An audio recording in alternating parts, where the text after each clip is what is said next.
Israel confirmed a missile had been fired from Yemen. እስራኤልን የአየር መከላከያ ጋሻ የምድር መስጠት ነው። የመከላከያ ሚሳኤሎቹ የጥቃቱ ጎርፍ በስቶባቸው በርካታ ኢላማዎችን በአንድ ጊዜ መለየት እንዲሳናቸው በማድረግ ሚሳኤሎች መከላከያውን ሰብረው ወደ ዋና ዋና ከተሞችና የጦር ሰፈሮች እንዲገቡ ቀዳዳ የሚፈጥር ነው። ለኢራን ትልቅ ስትራቴጂያዊ የበላይነትን ያጎናጽፋል። ሀውቲዎች ዙልፊቃር የተሰኙ ሚሳኤሎችንና ሳማድ ድሮኖችን በስፋት ታጥቀዋል። እስራኤልን ማጥቃት መቻሏ የርቀት ጦርነት ውጤታማነትን በተግባር የምታሳይበት ይሆናል። እየሆነ ያለውም ይኸው ይመስላል። የሀውቲዎች ጥቃትና የቀጠናው አዲስ ገጽታ።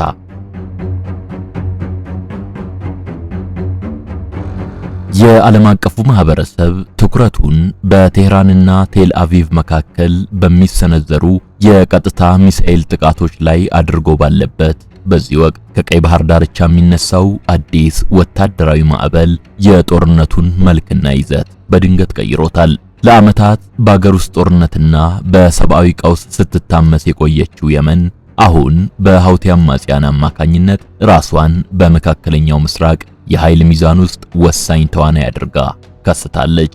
የሀውቲዎች ለጋዛና ለኢራን ድጋፍ በሚል ስም ወደ እስራኤል ኢራን ግጭት ዘው ብለው መግባት በበረሃማዋ የመን ተራሮች ላይ የሚተኮሱ ሚሳኤሎች ርቀው ከሚገኙት የእስራኤል ከተሞች አልፎ የዓለምን የንግድ የደም ስር የሆነውን የቀይ ባህር መተላለፊያም ሰላም ክፉኛ መንካቱ አያጠያይቅም። የድንገተኛ ተሳትፎ ተራ ብሶት የወለደው የቁጣ መገለጫ ሳይሆን የኢራንን የተጋትሮት ደጀን ወይም አክሲስ ኦፍ ሬዚስተንስ ስትራቴጂያዊ ጥንካሬ በተግባር ያሳየና እስራኤልን በሁሉም አቅጣጫ በስጋት ውስጥ የቆለፈ የከበባ ፖለቲካ ውጤት ነው። ዛሬ ላይ የባቢኤል መንደብ ወሽመጥ የጦር ቀጠና መሆን በሺዎች የሚቆጠሩ ኪሎሜትሮች ርቀው በሚገኙት ሀገራት ላይ የሸቀጦች ዋጋ እንዲነርና የዓለም የኢነርጂ ገበያ እንዲናጋ ምክንያትም ሆኗል።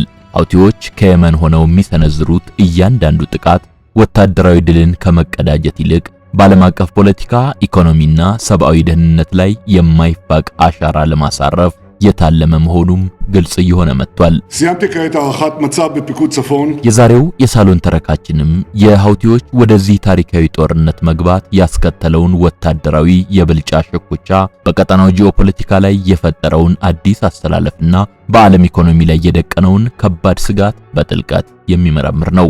ከየመን ተራሮች እስከ ቀይ ባህር ሞገዶች፣ ከቴህራን ስትራቴጂያዊ ጓዳዎች እስከ እስራኤል የመከላከያ ጋሻዎች ድረስ የተዘረጋውን ይህን ውስብስብ የጦርነት ድር በማፍታታትም በቀጣይ ለመካከለኛው ምስራቅም ሆነ ለዓለም የሚተርፈውን ዳፋ በዝርዝር የምንመለከትበት ይሆናል።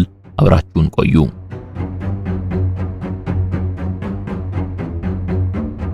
ቴምር ፕሮፐርቲስ ግንባታ ከሚያካሄድባቸው ቦታዎች በተመረጡት ላይ የ35 በመቶ እውነተኛ ቅናሽ አድርጓል። በቡልጋሪያ ማዞሪያ በ69 ካሬ ላይ ያረፈ ባለ አንድ መኝታ ዋጋ 7.9 ሚሊዮን ብር ነው። ሙሉን ከከፈሉ በ30 በመቶ ቅናሽ በ5.5 ሚሊዮን ብር ይገዙታል። በ9.4 ሚሊዮን ብር የሚሸጠው ባለ 82 ካሬ ባለ 2 መኝታ ቤት በሙሉ ክፍያ በ6.6 ሚሊዮን ብር ያገኙታል። 3 መኝታ ያለው ባለ 126 ካሬ ቤት ሙሉን ከከፈሉ ዋጋው ከ14.1 ሚሊዮን ወደ 10 ሚሊዮን ብር ይቀነስሎታል። በአዋሬ ከባለ 1 እስከ ባለ 3 መኝታ በገላንና አፍሪካ ህብረት አቅራቢያ ዘመናዊ ሱቆችም ከ500 ሺህ ብር ቅድመ ክፍያና ከ2.5 ሚሊዮን ብር ሙሉ ክፍያ ጀምሮ ቀርበዋል። ለበለጠ መረጃ በ0902 13 38 66 ይደውሉ። የየመን ሀውቲዎች በእስራኤል ኢራን ቀጥተኛ ግጭት ውስጥ መግባታቸው የጦርነቱን መልክዓ ምድራዊ ወሰን ከማስፋቱም በላይ እስራኤልንና አጋሮቿን ለከፍተኛ ስትራቴጂያዊ ውጥረትና የኃይል መበታተን ይዳርጋቸዋል። ይህ በወታደራዊ ተንታኞች ዘንድ የከበባና የማድከም ስልት ተብሎ የሚጠራው እርምጃ በዋናነት እስራኤልን በአራት አቅጣጫ የሚወጥሩ ግንባሮችን በመክፈት የተከማቸ የመከላከያ አቅሟን ማሟጠጥን ያለመ ነው። የዚህ ስትራቴጂ ቀዳሚውና ተጨባጭ መገለጫ የእስራኤልን የአየር መከላከያ ጋሻ የምድር መስጠት ነው። ምንም እንኳን አይረንዶም፣ ዴቪድ ስሊንግ እንዲሁም አሮው የተሰኙት የእስራኤል መከላከያ ስርዓቶች በዓለም ቀዳሚ የቴክኖሎጂ ውጤቶች ቢሆኑም ሐውቲዎች ከየመን የሚተኩሷቸው የረጅም ርቀት ባለስቲክ ሚሳኤሎችና ድሮኖች ከደቡብ አቅጣጫ ሲምዘገዘጉ፣ በተመሳሳይ ሰዓት ከሰሜን በሄዝቦላህና ከምስራቅ ደግሞ በኢራን ከሚሰነዘሩ ጥቃቶች ጋር ሲቀናጁ የመከላከያ ስርዓቷን የመመከት አቅም በከፍተኛ ሁኔታ ያጨናንቁታል። ይህ የጥቃት ናዳ ተብሎ የሚጠራ ስልት የመከላከያ ሚሳኤሎቹ የጥቃቱ ጎርፍ በስቶባቸው በቁጥር እንዲመናመኑ ወይም የራዳር ስርዓቶቹ በርካታ ኢላማዎችን በአንድ ጊዜ መለየት እንዲሳናቸው በማድረግ የተወሰኑ የጠላት ሚሳኤሎች መከላከያውን ሰብረው ወደ ዋና ዋና ከተሞችና የጦር ሰፈሮች እንዲገቡ ቀዳዳ የሚፈጥር ነው። ይህ የሐውቲዎች ተሳትፎ ከርቀትና ከቴክኖሎጂ አቻነት አንጻር ሲታይም ለኢራን ትልቅ ስትራቴጂያዊ የበላይነትን ያጎናጽፋል። ከየመን እስራኤል ጫፍ ያለው ርቀት ከ2000 ኪሎ ሜትር በላይ ቢሆንም ሐውቲዎች ይህን ርቀት መሸፈን የሚችሉ የኢራን ቴክኖሎጂ ውጤቶችን በተለይም ዙልፊቃር የተሰኙ ሚሳኤሎችንና ሳማድ ድሮኖችን በስፋት ታጥቀዋል። ኢራን የራሷን ጦር በቀጥታ ሳታሰልፍና ሉዓላዊነቷን ለጥቃት ሳታጋልጥ በመካከለኛው ምስራቅ ደቡባዊ ጫፍ በሚገኘው የእጅ አዙር ኃይሉ አማካኝነት እስራኤልን ማጥቃት መቻሏ የርቀት ጦርነት ውጤታማነትን በተግባር የምታሳይበት ይሆናል። እየሆነ ያለውም ይኸው ይመስላል።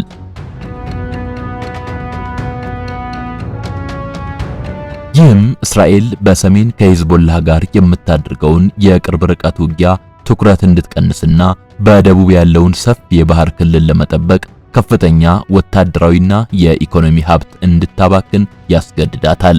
ከየብስ ጥቃቱ ጎን ለጎን የሐውቲዎች ስትራቴጂ ወደ ባህር ኃይል ኦፕሬሽኖችም ይዘልቃል። በእስራኤል ላይ የሚሰነዘረው ጥቃት ውጤት ባያመጣ እንኳ ሐውቲዎች በቀይ ባህር ላይ የሚንቀሳቀሱ የእስራኤልና የአጋሮቿን መርከቦች ኢላማ ማድረጋቸው ሌላው የማድከም ስልት አካል ነው።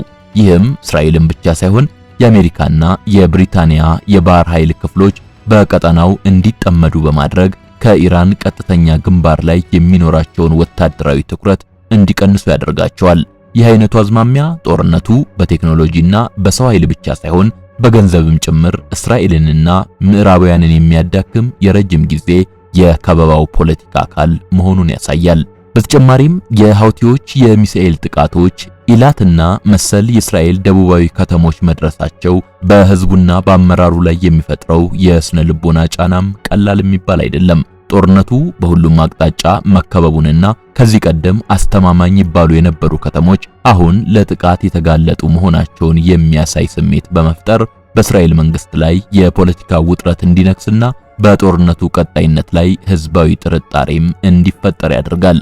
ባጭሩ ሐውቲዎች ወደ ጦርነቱ መግባታቸው ወታደራዊ ድልን ከማስመዝገብ በዘለለ እስራኤልን በሁሉም አቅጣጫ በስጋት ውስጥ በመቆለፍ የኢራንን ቀጠናዊ የበላይነት የሚያረጋግጥ ስልታዊ እርምጃ ነው ሊባል ይችላል። የሐውቲዎች ወደ እስራኤል ኢራን ጦርነት መግባት ከወታደራዊ ስልት ባለፈም የመካከለኛው ምስራቅን ጂኦፖለቲካዊ ገጽታ መሰረታዊ በሆነ መልኩ በመቀየር ረገድም ሌላ ትርጉም ያዘለ ነው። የዚህ ለውጥ ዋነኛው መገለጫ የኢራን የተጋትሮት ደጀን ወይም አክሲስ ኦፍ ሬዚስተንስ ተብሎ የሚጠራው ጥምረት ተቀናጅቶና ተከታትሎ ጥቃት የመሰንዘር አቅሙን በተግባር ማሳየቱ ነው። ሐውቲዎች ከየመን ሆነው የሚሰነዝሩት ጥቃት ኢራን በቀጠናው ያላትን ተሰሚነት ከፍ አድርጎታል። ይህ ደግሞ እንደ ሳውዲ አረቢያና የተባበሩት አረብ ኤምሬቶች ያሉ የባህረ ሰላጤው ሀገራትን ከፍተኛ ዲፕሎማሲያዊና ደህንነታዊ አጣብቂኝ ውስጥ ይከታቸዋል። እነዚህ ሀገራት ከአሜሪካ ጋር ያላቸውን የደህንነት ጥምረትና ከእስራኤል ጋር የጀመሩትን መደበኛ ግንኙነት ለማስቀጠል ቢፈልጉም የሐውቲዎች ጥቃት ግን ወደ ግጭቱ የሚጎትታቸው ከሆነ ወይም በአገራቸው የሚገኙ የአሜሪካ ጦር ሰፈሮችን ኢላማ ካደረገ ለራሳቸው ብሔራዊ ደህንነት ሲሉ ገለልተኛ ለመሆን አሊያም ከኢራን ጋር ለመደራደር ሊገደዱ ይችላሉ።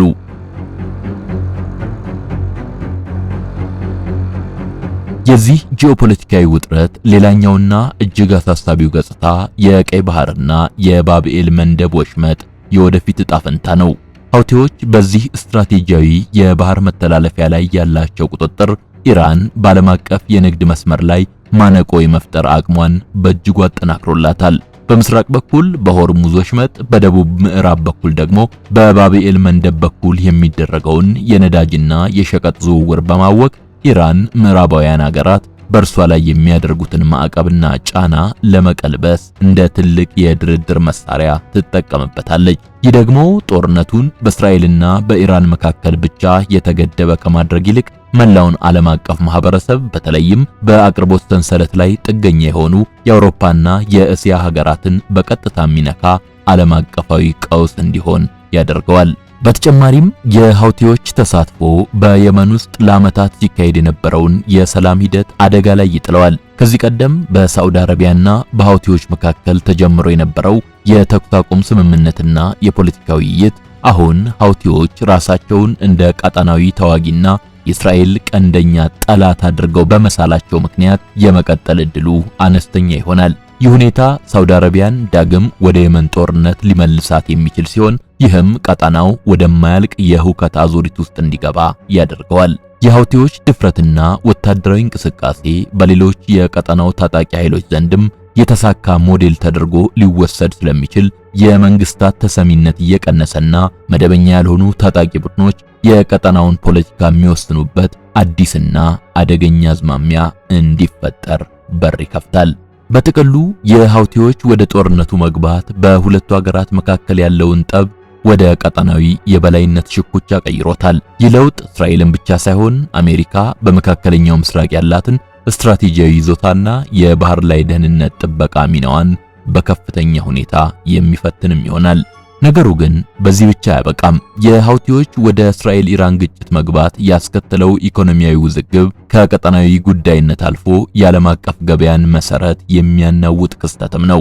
ይህ ተጽዕኖ በዋናነት የሚመነጨው ዓለም አቀፍ የንግድ መርከቦች በቀይ ባህርና በባቢኤል መንደብ በኩል በሚያደርጉት ጉዞ ላይ ከፍተኛ የደህንነት ስጋት በመደቀኑ ነው። ሃውቲዎች በእስራኤልና በአጋሮቿ ንብረትነት በተጠረጠሩ ወይም ወደ እስራኤል ወደቦች በሚያመሩ መርከቦች ላይ የሚሰነዝሩት የሚሳኤልና የድሮን ጥቃት ግዙፍ የባህር ላይ ትራንስፖርት ኩባንያዎች አማራጭ መንገዶችን እንዲፈልጉ ያስገድዳቸዋል። በዚህም ምክንያት መርከቦች አጭሩን የስዊዝ ቦይ መስመር ትተው በአፍሪካ ዙሪያ የሚዞረው የኬፕ ኦፍ ጉድ ሆፕ ረጅም መንገድን ለመጓዝ ይገደዳሉ። ይህ ስልታዊ ለውጥ የጉዞ ጊዜን በአማካይ ከ10 እስከ 14 ቀናት ከመጨመሩም በላይ ለነዳጅና ለሰራተኞች ክፍያ የሚወጣውን ወጪ በከፍተኛ ሁኔታ ከፍ አድርጎታል።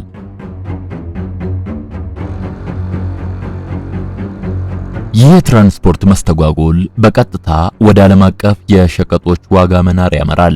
አሁን ባለው ተጨባጭ ሁኔታም የባህር ላይ ኢንሹራንስ ኩባንያዎች በቀይ ባህር በሚያልፉ መርከቦች ላይ የሚጠይቁት የጥበቃ ክፍያ በከፍተኛ ሁኔታ መጨመሩ በጭነት መርከቦች ላይ የሚጫኑ እንደ ምግብ፣ ኤሌክትሮኒክስና አልባሳት ያሉ ሸቀጦች የመጨረሻ የገበያ ዋጋቸው እንዲሰቀል ያደርጋል። በተለይም እንደ ኢትዮጵያና ግብጽ ያሉ በቀይ ባህር ንግድ ላይ በእጅጉ ጥገኛ የሆኑ የምስራቅ አፍሪካ ሀገራት ከውጭ የሚገቡ ምርቶች ዋጋ መናርና የአቅርቦት መዘግየት ተዳምሮባቸው ለከፋ የዋጋ ግሽበት ተጋላጭ ናቸው። ይህ ሁኔታ ገና ከኮቪድ-19 ወረርሽኝና ከዩክሬን ጦርነት ተጽዕኖ ያላገገመውን የዓለም አቀፍ አቅርቦት ሰንሰለት ዳግም ለከፋ አደጋ ያጋልጠዋል። የኢነርጂ ቀውሱ ደግሞ የዚህ ኢኮኖሚያዊ ውዝግብ ሌላኛውና እጅግ አሳሳቢው ገጽታ ነው። በቀን በሚሊዮን የሚቆጠር በርሜል ድፍድፍ ነዳጅና ፈሳሽ የተፈጥሮ ጋዝ ወይም ኤልኤንጂ የሚተላለፍበት የባቢኤል መንደብ የጦር ቀጠና መሆኑ በዓለም የነዳጅ ገበያ ላይ ከፍተኛ መረባበሽ ይፈጥራል። የነዳጅ ማመላለሻ መርከቦች ጥቃት ይደርስብናል በሚል ስጋት ጉዟቸውን ሲያቋርጡ ወይም ሲቀይሩ በዓለም ገበያ ላይ ያለው የነዳጅ አቅርቦት እንዲቀንስና ዋጋውም እንዲንር ያደርጋል።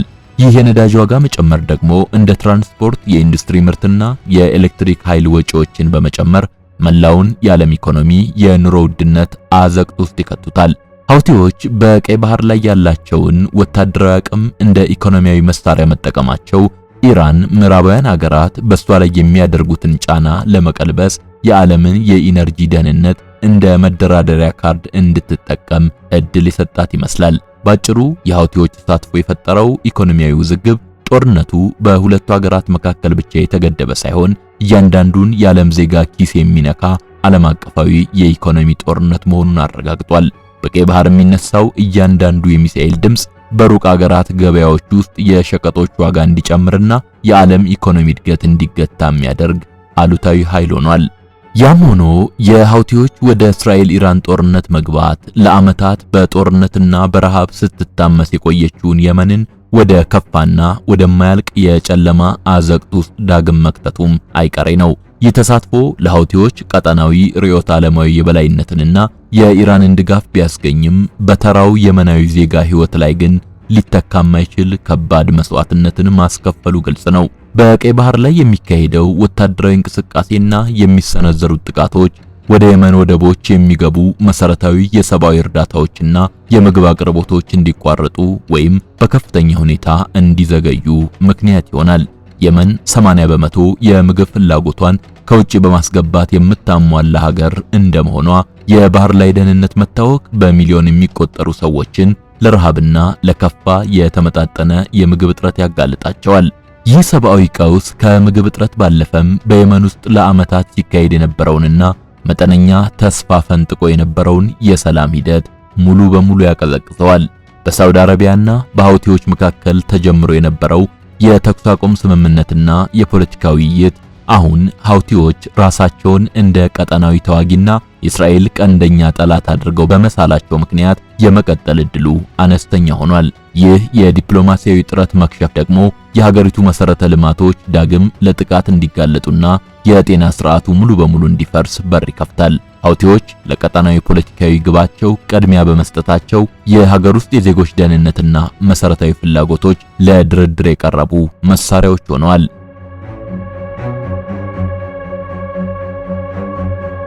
ከዚህም በላይ የሐውቲዎች ተሳትፎ ዓለም አቀፋዊ የሰብአዊ ረድኤት ድርጅቶች በየመን ውስጥ ያላቸውን እንቅስቃሴ እንዲገደብ ያደርጋል።